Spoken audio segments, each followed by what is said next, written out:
The study of reincarnation raises a fundamental question: what is its purpose? From research, we find that the purpose of reincarnation, and in fact, the purpose of existence itself, is evolution of consciousness. Each incarnation is an opportunity to learn about being human, make better choices, and manifest higher consciousness in daily life.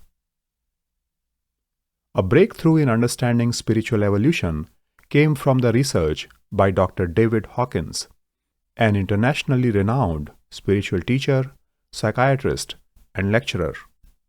Using kinesiology, Dr. Hawkins calibrated the map of consciousness and created a logarithmic scale for its stages of evolution. He wrote about the map in his book, Power versus Force. The map of consciousness can be divided into three broad categories. The first category is consciousness opposing life. These levels of consciousness lie below the value of 200. These stages resist the flow of life and create suffering. For example, shame, the lowest state of consciousness on the scale, causes people to commit suicide, either directly or by failing to engage in activities that support life. People suffering from shame engage in life-shortening behavior such as drug or alcohol abuse. Similarly, guilt, apathy, and grief create states of hopelessness, sadness, and dependency. The level of fear is the most common state of mass consciousness. In the state of fear, people choose to live an imprisoned existence rather than pursue their dreams. The state of desire drives people to put in considerable effort to achieve their goals. But the issue at the level is that they are not seeking the right rewards. Desire is associated with consumption, greed, and the accumulation of assets. Like lower levels that can lead to drug and alcohol abuse, desire at this level is a form of addiction. The state of anger stems when people's desires are frustrated. This level is expressed by resentment and revenge seeking. The highest stage in this category is pride, at the level of 175. While pride may appear a benign thing, it refuses life by adopting ideologies such as nationalism or religion, ways of thinking that are rife with seeds of conflict and violence, because they deny life to those who disagree with the ideology. Pride is why men enlist in armies and go to war. The second category is consciousness supporting life. These levels of consciousness lie between 200 and 500. Level 200 represents a great marker in evolution because at this stage, consciousness begins to embrace life. When people begin to rejoice in the gift of life and express internal power, it allows them to see themselves as creators rather than victims of experience. At this stage, life begins to align with meaning, purpose, and well-being. At the level of acceptance, people finally understand that they are creators and that the solution to their problems lie within rather than without.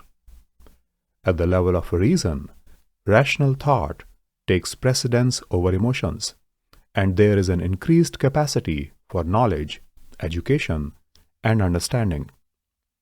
The third category is transformative consciousness. These levels of consciousness lie between 500 to 1000 and make the human journey one of joy, purpose, and contribution. People at this stage exert tremendous spiritual power through inspiration, and they can transform entire populations. Beings such as Gandhi, Mother Teresa, and Martin Luther King Jr. fall into this category. Their examples influenced generations of humans and changed the fabric of society around them. A key insight by Dr. Hawkins is that, on average, most people increase their level of consciousness only by about 5 points per incarnation. The insight means that to reach the state of love, at level 500, they would need about 100 incarnations on our planet. The promise of true spirituality is that it can dramatically accelerate one's evolution. In light of the map of consciousness, the purpose of human life can be seen as evolving beyond the lower stages of fear, anger, and pride to the higher stages characterized by love, joy, and peace.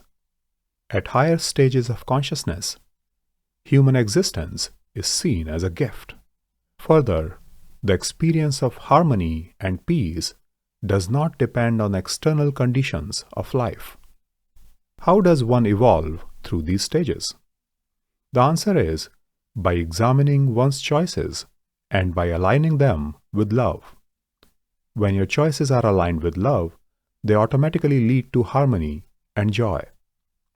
As an example, consider your interactions with others. When you operate from the consciousness of love, you do not need to have power over others or bend them to your will. You also don't let them abuse you because that would not align with loving yourself. In the consciousness of love, you honor yourself while also honoring others. Of course, being able to sustain the consciousness of love is difficult if your habitual patterns are rooted in lower states of fear and anger. However, your current programs are not your destiny. They are merely the starting point. Like training a muscle, you can train the power of your free will so that it gradually becomes more aligned with higher consciousness.